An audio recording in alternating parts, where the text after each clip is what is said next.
Sarap. Sarap din ng sauce. Diba? Gusto ko to. Ang kangkong. Parang hindi tataba.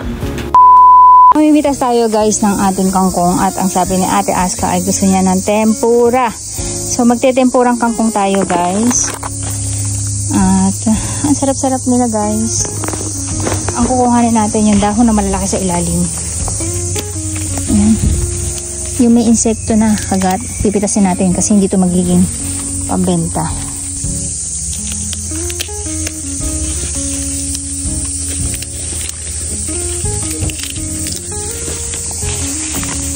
So ayan guys, yung ating gulay na pantempura. Yan yung mga ampalaya na pinitas natin. Ganyan kalalaki. Imagine that guys. Kasi 2 weeks hindi nag-uulan. Kaya ang lalaki ng ampalaya natin. Hindi sila basta-basta nalalamog sa ulan. Ayan. At ang lulusog nila, promise guys. May mga nahihinog na nga tayo. Pero pwede pa rin naman lutuin yung ganyang kulay. Look at that guys. Giant. Oh, tingnan nyo. Kasi laki ng braso ng lola nyo. At plano ko nga talaga ibenta yan. Ang problema, yung table natin, kalalabas ko lang kami ng maga. So bukas, mamimitas tayo alas 5 ng madaling araw at ilalabas na natin yung iba nating panindang ampalaya ng ng sili. Ano pa ba yung pwede natin ibenta doon? Yung alugbati, tsaka yung ating shishito. Sa talong guys, wala na tayong talong. Last harvest na natin to kasi nagre-reset tayo ng ating mga pananim na talong. So ayan, meron tayong harvest tatlong melon. Tapos yan lang yung harvest natin na talong. Ayan. Tapos yung iba, nahiwa ko na.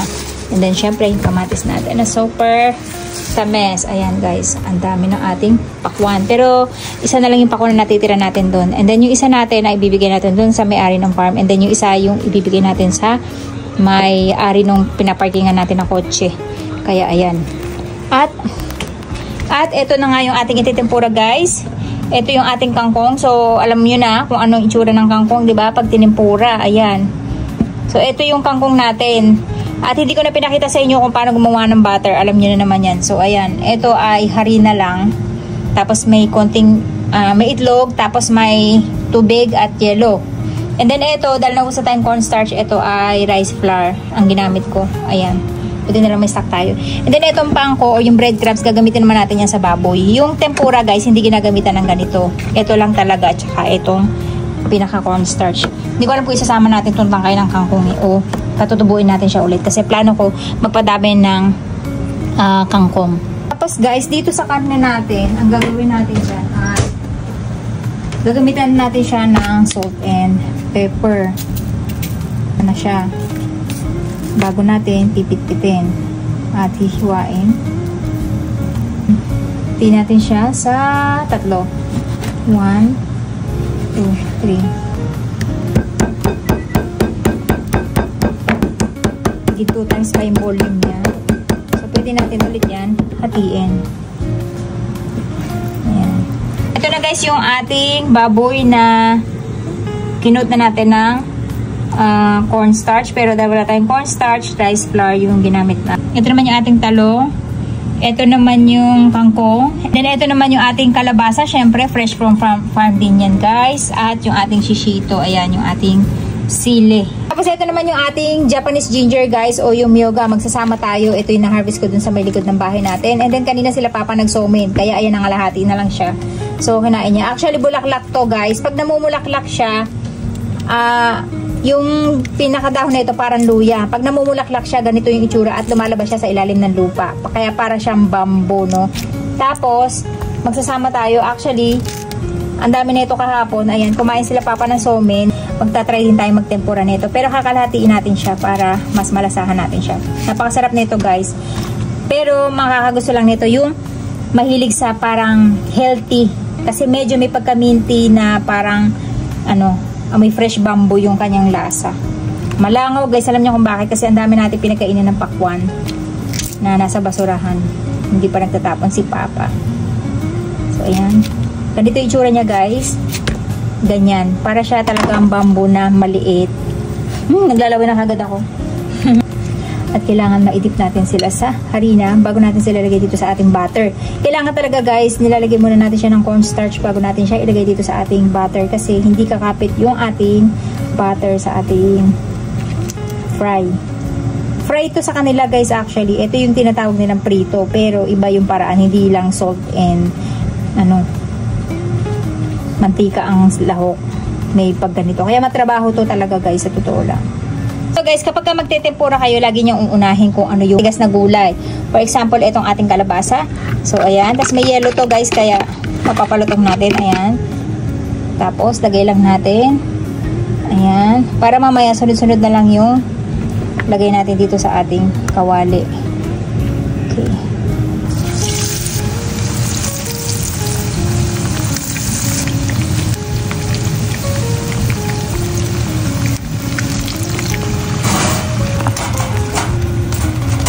Sunod natin guys yung ating talong, syempre.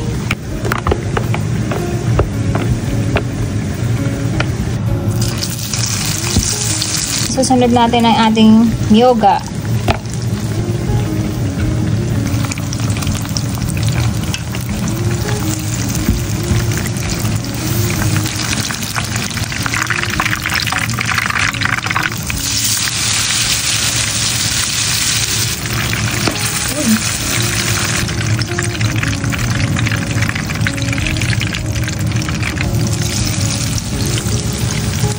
Oh.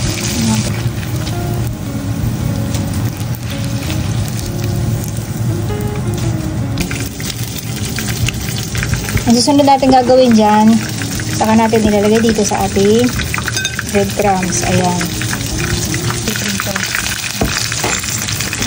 So, ayan guys, yung tempura nating kangkong. Tapos yung ating mga gulay, yung ating baboy. At meron tayo ditong kawali kasi dyan tayo mag-iinit para still maluto yung ating gulay. Kasi ito guys, yung ating sukang pinakindat na gawa ng lola nyo. Ayan. Yes. Do. Oishi wa? Pilipino ninki. Chips dahil sa kangkong chips. Ang sarap. Sarap din ng sauce. Diba? Matamis. Ako kaya. Ay, galing. Nag-yellow pa. Gusto ko to. Ang kangkong. Parang hindi tataba. Oo. Sekin sugoi dainichi da yo, so. Kangkong? Wow. すっごいフェラーリばっかり買ってるんだよ。 Parang chichirya. 最高だな。 Shishito. Manghang. Karap ka na yun. Ito rin, sarap. Mushi desho. で、これ、フライする少し。 Parang mas gusto ko to. Kangkong. Sarap. Sa sauce. Sarap.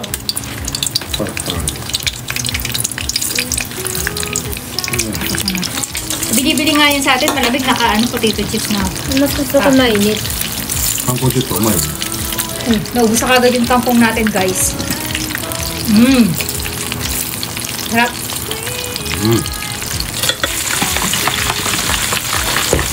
うまいね。 Ang sarap din ng kabocha. Diba? Ako yung iko. Nagustuhan niya yung kangkong. Japanese ginger da. Ito yun. Kinita wa, Dore?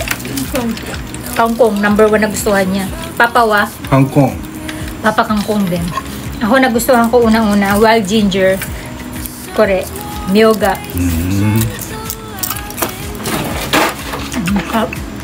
Yung Japanese ginger, number 1 sa akin. And then next yung pumpkin.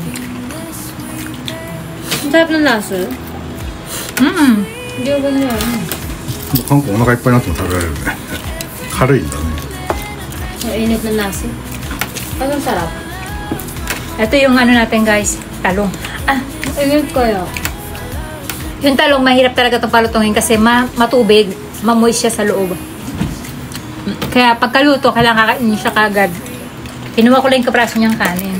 Pagka nagtetempura kami guys, hindi talaga ako nakain. Kasi sa gulay palang busog ka na, di ba?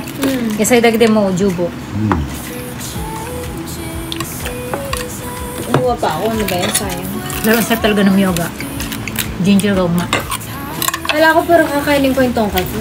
Mas masarap yung yasoy. Di ba? Kaya nga daw nagaganyan, laging ganyan lang kami sa papa mo. Kasi sayang eh. Ayoko. Nagustuhan nila Ate Aska tsaka ni Papa yung kangkong chips natin na ginawa natin tempura. Ewan ko, yung tempura tsaka yung kangkong chips, pareho lang din naman yun, guys. At nabitin pa nga, gusto pa daw niya next time ulit. Kaya nagtatanong siya kung saan ko daw kinuha yun. Sabi ko sa garden lang. Yun lang. Sarap, no?